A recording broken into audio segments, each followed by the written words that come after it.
All right, welcome to the Impact of Business Coaching. I'm your host, Scott Hill, and we are thrilled and privileged today to have our guest with us, Xavier Naville, and we're going to shortly get to know him better and interview him. But first, I wanted to let you know our podcast is available on Facebook, YouTube, and LinkedIn, and you can follow us on these social networks. And we simply do this podcast because we sincerely believe that coaches are an invaluable resource to small business owners. I have always been my entire life the product of coaching, whether it be as a student, an athlete, or now as a business owner. I have a business coach, and I believe they are invaluable to you, just like you would never have an accountant or never not have an accountant or attorney. That's how important we think business coaches are to the business world. So without further ado, I want to introduce our guest, Xavier Naville.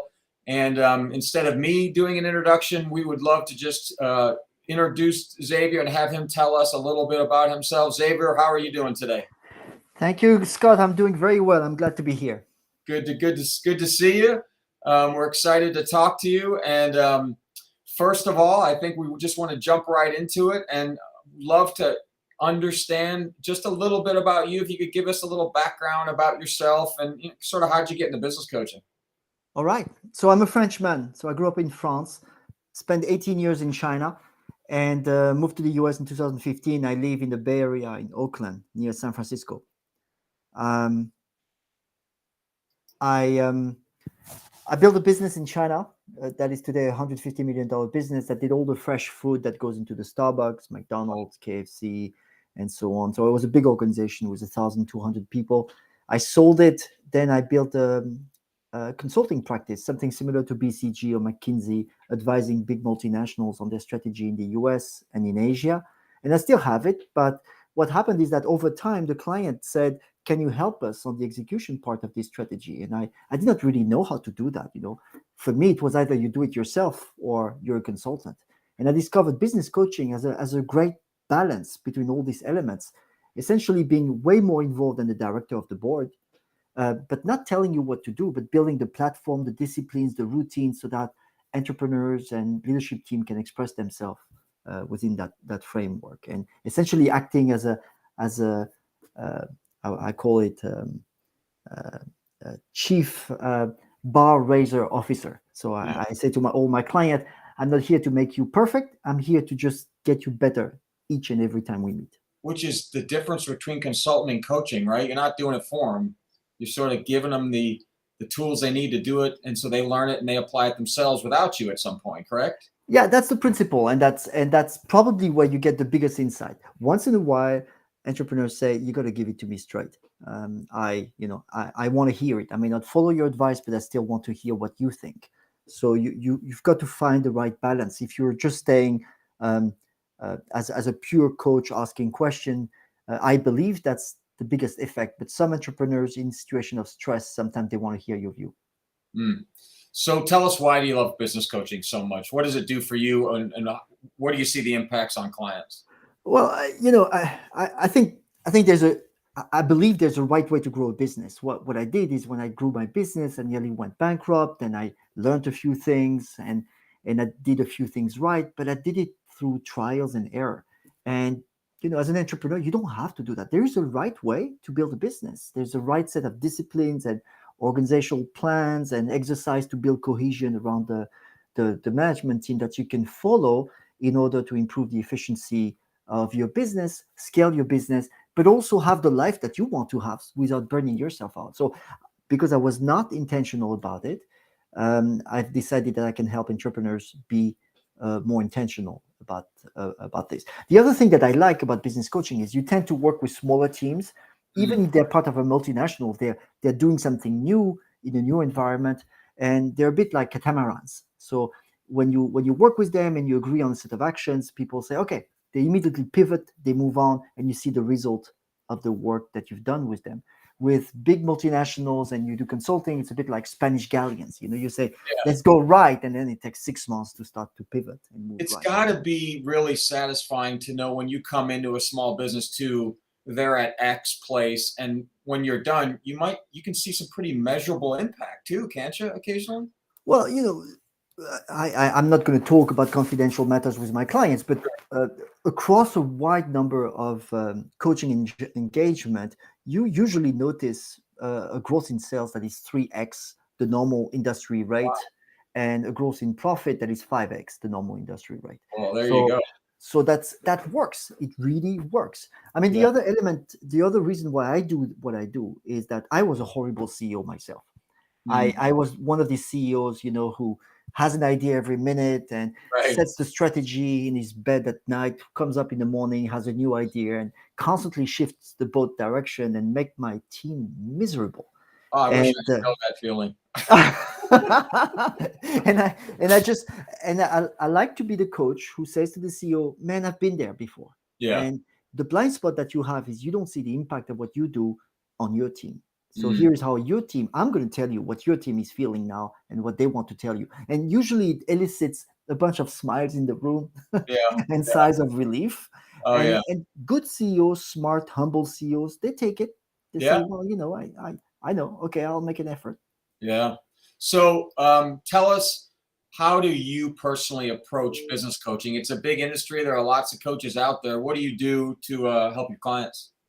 Yeah, so people tend to confuse executive coaching and business coaching. So executive coaching is about the individual leadership development.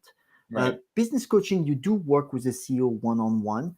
It's a bit more oriented around the particular issue that he's facing at this time, and less about his leadership development. But you do that too. But you also work with the team. So you meet with the team quarterly. You meet with the team annually to essentially set out a strategy and a bunch of organizational plans that you then hold the team accountable for. So what you do as a coach, there's essentially three parts. There's a program where you meet, you plan, you review results, and then the second part is, as a coach, you provide feedback. You help the teams get to where they want to be faster. You Mm, uncover the blind spot, the things they do that they don't realize that they do, or the contradiction in their reasonings.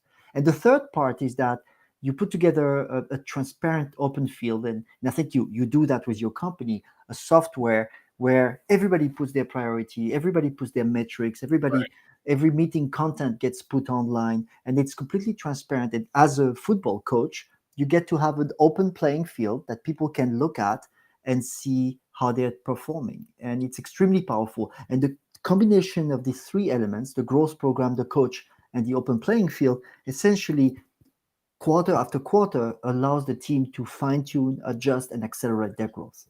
How do you, A, do you work with a specific industry or type of business? And then B, how often do you meet with them? Yeah, so I tend to work with people who have a leadership team that are across many different cultures. And Okay. probably because of my background, I'm French, I worked in Asia, I live in the US. So people tend to feel that I can relate with them. Mm, Uh, of course, my background is in food and agriculture, but a lot of my clients, they're not in food and agriculture. What they care about is that I've seen the patterns of growing a business, mm, and I understand the cross cultural differences that they may have. But mostly, what's important for me is to work with CEOs and leadership team who are humble, who are willing to say, who are self aware enough that they say there's something we do that doesn't work, right. and who are willing to change. Because it's one thing to have the insight, it's another thing to be willing to change. Mm, If these components are not there, usually I try to stay away because it's going to create lots of frustration on both sides. yeah, that makes sense. So obviously we all love stories. We love to hear about a situation, a client engagement or something that, had some challenges, solutions, benefits, those types of things involved. But I'll let you share if you got one. Well, I'll tell you a funny one. And that I mean that doesn't look too good on me, but I think that's a funny one. I was working with a team in China, and they were all speaking in Chinese, and I was pretty proud of my Chinese level.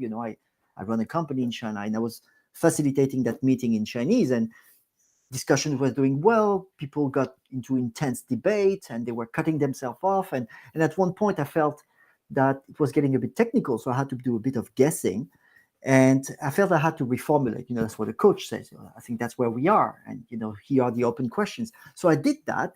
And then suddenly everybody went silent. And somebody looked at me and said, this has nothing to do with what we're talking about, coach.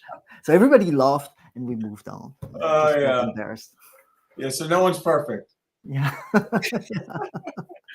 So it's just great. It's such an awesome and pleasure to talk to you again, Xavier. Where can people get in touch with you? I do want to leave anyone watching with sort of a opportunity. Um, First off, we share these podcasts, we republish them, and they're there with comments that you can make or ask questions. Xavier is, sort of tagged on these social media posts. So if you want to ask a question publicly, feel free to do it. And one of us, if not me, Xavier, or somebody, will try to answer your question. But directly, Xavier, how can CEOs, the people you described, get in contact with you and learn more? Okay, it's easy enough. I've got a LinkedIn page and I've got a website on it. It's my name, it's xaviernaville.com, and people can book a 30-minute appointment. I'm always ready to have a 30-minute talk to see how people are doing. Oh, perfect. So someone can no obligation sort of have a conversation with you to see if it's a good fit. Yeah, I'm always learning. In any of these calls, I'm learning something. Well, I hope I pronounced your name close to the French version. I think it was really Americanized, but nonetheless, pleasure talking to you.